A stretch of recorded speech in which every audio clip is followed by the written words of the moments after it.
सर्वस्वरूपे सर्वे सर्वशक्ति समन्विते त्राहि नो दुर्गा देवी नमस्तुते। व्यास जी कहते हैं कि ताम्र नामक दैत्य के मूर्छित हो जाने पर महिषासुर ने कुपित होकर विशाल गदा उठाई और वह स्वयं देवताओं पर टूट पड़ा। देवताओं, ठहरो, तुम सब लोगों को आज मैं गदा से चूर्ण किए देता हूँ। तुम सदा से ही निर्बल हो, जहाँ कहीं भी इच्छानुसार बलि खा लेना तुम्हारा स्वाभाविक काम है। यों कहकर अभिमान से चूर रहने वाला महिषासुर इंद्र के पास पहुंच गया। इंद्र ऐरावत हाथी पर बैठे थे। महाबाहु महिषासुर ने उनके कंधे पर गदा से चोट पहुंचाई। इंद्र भी सावधान थे। उन्होंने अपने भयंकर वज्र से दानव की गदा तुरंत काट डाली। फिर महिषासुर को मारने के लिए बड़ी शीघ्रता से वे आगे बढ़े। महिषासुर भी साधारण क्रोधी नहीं था। उसने चमचमाती हुई तलवार हाथ में ले ली। महान पराक्रमी इंद्र सामने पहुंच चुके थे। आगे बढ़कर उस दैत्य ने उन पर तलवार चलाना आरंभ कर दिया। फिर तो दोनों में संपूर्ण प्राणियों को भयभीत करने वाला रोमांचकारी युद्ध ठन गया। तरह तरह के आयुधों का प्रयोग करके वे लड़ रहे थे। उस समय शंबासुर ने एक ऐसी माया का आविष्कार किया था जिसमें संपूर्ण जगत को नष्ट कर देने की शक्ति थी, तथा मुनि भी जिसके चक्कर में पड़ जाते थे। महिषासुर ने शीघ्रता पूर्वक उसी माया का प्रयोग किया। उस विचित्र माया के प्रभाव से वहां एक ही साथ करोड़ों महिषासुर प्रकट हो गए। रूप और पराक्रम में सभी समान दिखाई देते थे। सबकी भुजाएं आयुधों से अलंकृत थीं और वे देवताओं की सेना पर प्रहार कर रहे थे। ऐसी स्थिति में दैत्य द्वारा रची गई उस मोहकारी माया की भीषण रचना देखकर इंद्र के मन में भय के कारण अत्यंत घबराहट उत्पन्न हो गई। वरुण, कुबेर, यमराज, अग्नि, सूर्य और चंद्रमा, इन सबके मन में भी महान त्रास छा गया। अपनी विचार शक्ति खोकर ये सभी देवता भाग चले। तब उन्होंने दूर जाकर ब्रह्मा, विष्णु एवं शंकर का चिंतन किया। स्मरण करते ही वे देवताओं के पास आ गए। हंस, गरुड़ और वरिवर्द पर वे बैठे हुए थे। देवताओं की रक्षा करने के लिए उन्होंने हाथ में श्रेष्ठ आयुध ले रखे थे। मोह उत्पन्न करने वाली उस आश्री माया को देखकर भगवान विष्णु ने अपनी प्रज्वलित सुदर्शन चक्र चलाया। उस चक्र के प्रचंड तेज से माया की सारी रचना समाप्त हो गई। उस समय सृष्टि, स्थिति एवं संहार के अधिष्ठाता प्रधान देवता वहां उपस्थित थे। महिषासुर ने उन्हें देखकर युद्ध की अभिलाषा से परिग उठा लिया और शीघ्रता पूर्वक आगे बढ़े। महान बलशाली महिषासुर, उसका सेना अध्यक्ष चिक्षुर, उग्रास, उग्रवीर्य, अश्लोमा, त्रिनेत्र, वाष्कल और अंधक, ये दानव तथा इनके अतिरिक्त भी बहुत से दैत्य युद्ध के विचार से निकल पड़े। सभी कवच पहने हुए थे, भुजाएं धनुष से सुशोभित थीं। वे मतवाले होकर रथ पर बैठे थे।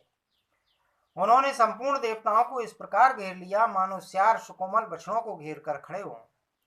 तदंतर वे समस्त दानव मदांध होकर देवताओं पर बाण बरसाने लगे। देवताओं द्वारा भी उसी प्रकार की बाण वर्षा आरंभ हो गई। एक दूसरे को मारने के लिए सब पर्याप्त प्रयत्न कर रहे थे। तदंतर भगवान विष्णु के तथा शंकर के साथ महिषासुर तथा उसके पक्ष के दानवों का भयंकर युद्ध हुआ और कुछ समय पश्चात सर्वज्ञ भगवान विष्णु, शंकर तथा ब्रह्मा अपने अपने लोक को लौट गए। महाबली इंद्र हाथ में वज्र लेकर युद्ध के मैदान में डटे थे। वरुण हाथ में शक्ति लेकर युद्ध में देवराज का साथ दे रहे थे। यमराज भी दंड लेकर युद्ध करने में लगे थे। फिर कुबेर स्वच्छंदता पूर्वक युद्ध के लिए प्रयत्नशील बन गए। अग्निदेव ने शक्ति लेकर युद्ध में सहयोग देना आरंभ कर दिया। युद्ध करने के लिए उनके मन में निश्चित विचार हो गया था। नक्षत्रों के नायक चंद्रमा और भगवान सूर्य एक साथ पधारे। दोनों एक साथ होकर युद्ध करने के लिए खड़े हो गए। दैत्यवर महिषासुर को देखकर लड़ने के लिए वे मन में पक्की धारणा कर चुके थे।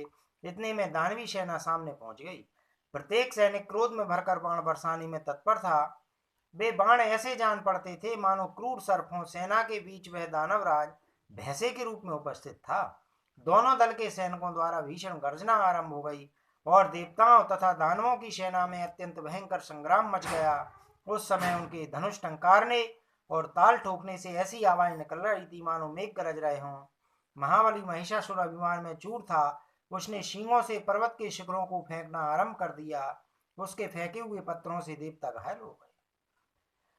वह दैत्य बड़ा ही अद्भुत प्राणी था। उसके सर्वांग में क्रोध छाया था। उसने खुरों के आघात से तथा पूंछ के घुमाने से बहुत से देवताओं को मार डाला। तब लड़ने के लिए जितने देवता और गंधर्व एकत्रित थे वे सभी के सभी अत्यंत डर गए महिषासुर के इस पराक्रम को देखकर इंद्र के पैर भी पीछे पड़ने लगे। वे युद्ध भूमि से निकलकर भाग चले। सचिपति इंद्र के भाग जाने पर वरुण, कुबेर और यमराज सभी वैसे घबराकर विचलित हो गए। सम्यक प्रकार से विजय मानकर महिषासुर अपने महल के लिए प्रशिष्ट हो गया। महिषासुर ने इंद्र के ऐरावत हाथी तथा कामधेनु गऊ और उच्चैश्रव घोड़े को अपने अधिकार में कर लिया। फिर उसके मन में आया कि सेना को साथ लेकर मैं इसी क्षण स्वर्ग पर चढ़ाई कर दूं। उस समय देवता लोग भय से कातर होकर इधर उधर छिपे थे। देव सदन खाली पड़ा था। महिषासुर ने तुरंत वहां पहुंचकर अपना पूरा अधिकार जमा लिया। उसने स्वयं देवराज के दिव्य आसन पर बैठने की व्यवस्था कर ली। देवताओं के स्थानों पर दानवों के बैठने का प्रबंध कर लिया। इस प्रकार पूरे 100 वर्षों तक अत्यंत भयंकर युद्ध करने के पश्चात महाभिमानी महिषासुर इंद्र का पद प्राप्त करने में सफल हो गया।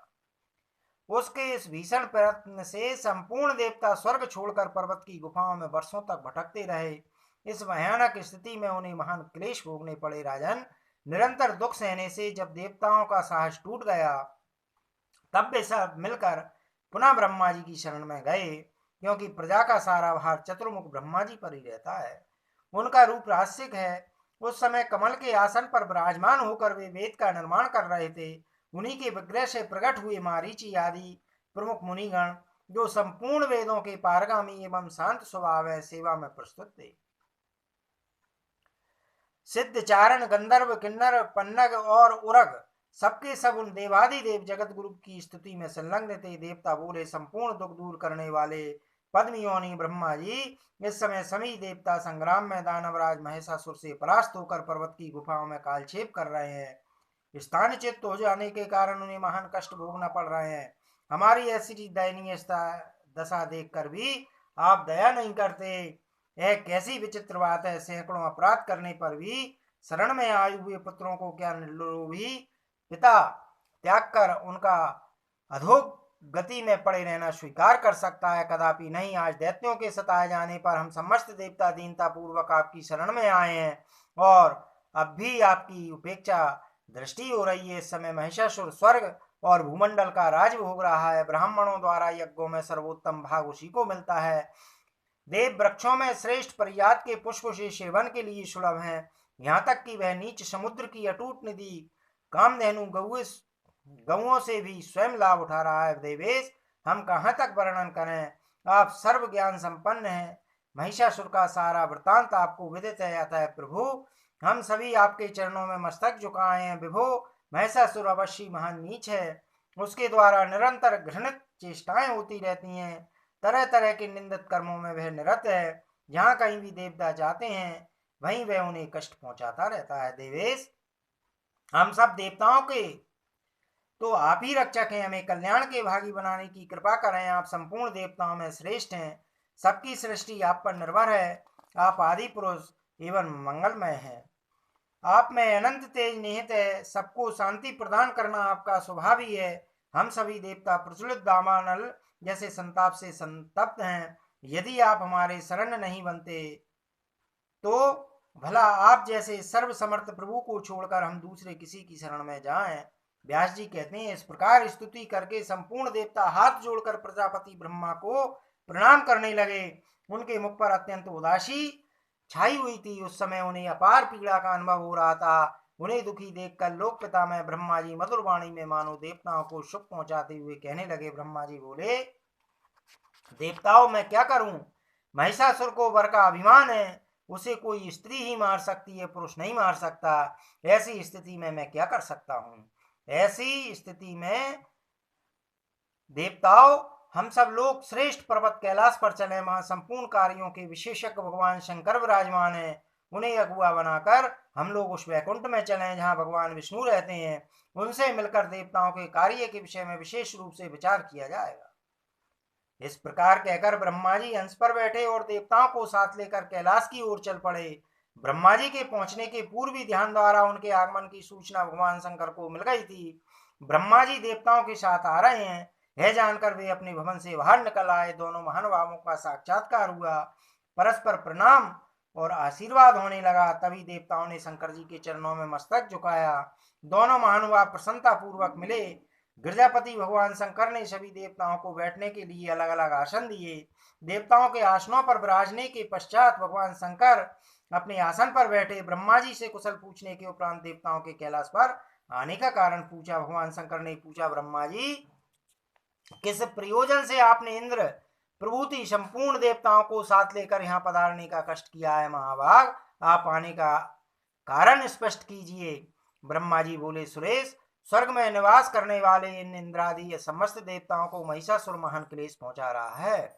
उसके भय से डरकर ये बेचारे पर्वतों की खोज में घूम रहे हैं। महिषासुर तथा अन्य भी बहुत से दैत्य देवताओं से शत्रु ठाने हुए हैं।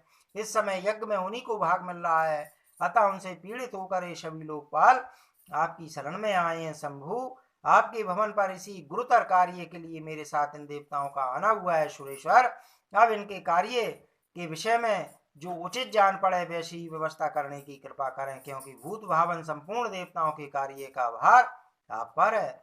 व्यास जी कहते हैं कि ब्रह्मा जी के वचन सुनकर भगवान शंकर का मुखमंडल मुस्कान से भर गया। अत्यंत मधुर वाणी में वे ब्रह्मा जी से कहने लगे। भगवान शंकर ने कहा, विभो, है आपकी ही तो करामात है, आपने ही तो इसे वरदान दे रखा है। भला इससे बढ़कर देवताओं के लिए अनिष्ट प्रद कार्य और क्या हो सकता है? आपके वर के प्रभाव से ही महिषासुर में ऐसी असीम शक्ति आ गई है और वह सभी देवताओं को भयभीत किए रहता है। भला कौन ऐसी सुयोग स्त्री है जो अभिमान में चूर रहने वाले इस दानव को मार सके? संग्राम में पैर रखने के योग ना तो मेरी पत्नी है और ना आपकी ही है। महाभागवती, ये देवियां यदि संग्राम में चली भी जाएं तो फिर युद्ध में सफलता किस प्रकार प्राप्त कर सकेंगी? महाभाग इंद्राणी को भी युद्ध की कला ज्ञात नहीं है। दूसरी किस स्त्री में इतनी शक्ति है जो इस मदोन्मत्त दुष्ट दानव को मार सके? अतः मेरे मन में यह विचार उठता है कि हम लोग इसी क्षण भगवान विष्णु के पास चलें और उनकी स्तुति करके देवताओं का कार्य सिद्ध करने के लिए उन्हीं को बारंबार प्रेरित किया जाए, क्योंकि संपूर्ण कार्यों को सिद्ध करने वाले बुद्धिमानों में सर्वप्रथम स्थान उन्हीं का है। उनसे मिलकर ही कार्य के संबंध में विचार करना समुचित होगा। वे किसी प्रपंच से अथवा बुद्धि से कार्य सिद्ध होने का साधन प्रस्तुत कर देंगे। व्यास जी कहते हैं कि भगवान शंकर की उपयुक्त बात सुनकर ब्रह्मा प्रभूति संपूर्ण प्रधान देवताओं ने उसका अनुमोदन किया। तुरंत जाने के लिए सब लोग उठ चले। भगवान शंकर ने भी साथ दिया। अपने अपने वाहनों पर सवार हो वे वैकुंठ को चल पड़े। उस समय कार्य में सफलता की सूचना देने वाले अनेकों शुभ शकुन होने लगे। शुभ की सूचना देने वाले कल्याणमय वायु उत्तम गंध फैलाता हुआ बहने लगा। रास्ते में जाते समय जहां तहां पवित्र पक्षी उत्तम बोली बोलते हुए मिले। आकाश निर्मल हो गया, दिशाएं स्वच्छ हो गईं। इस प्रकार देवताओं के यात्रा काल में मानो सभी शुभ योग सुलभ हो गए।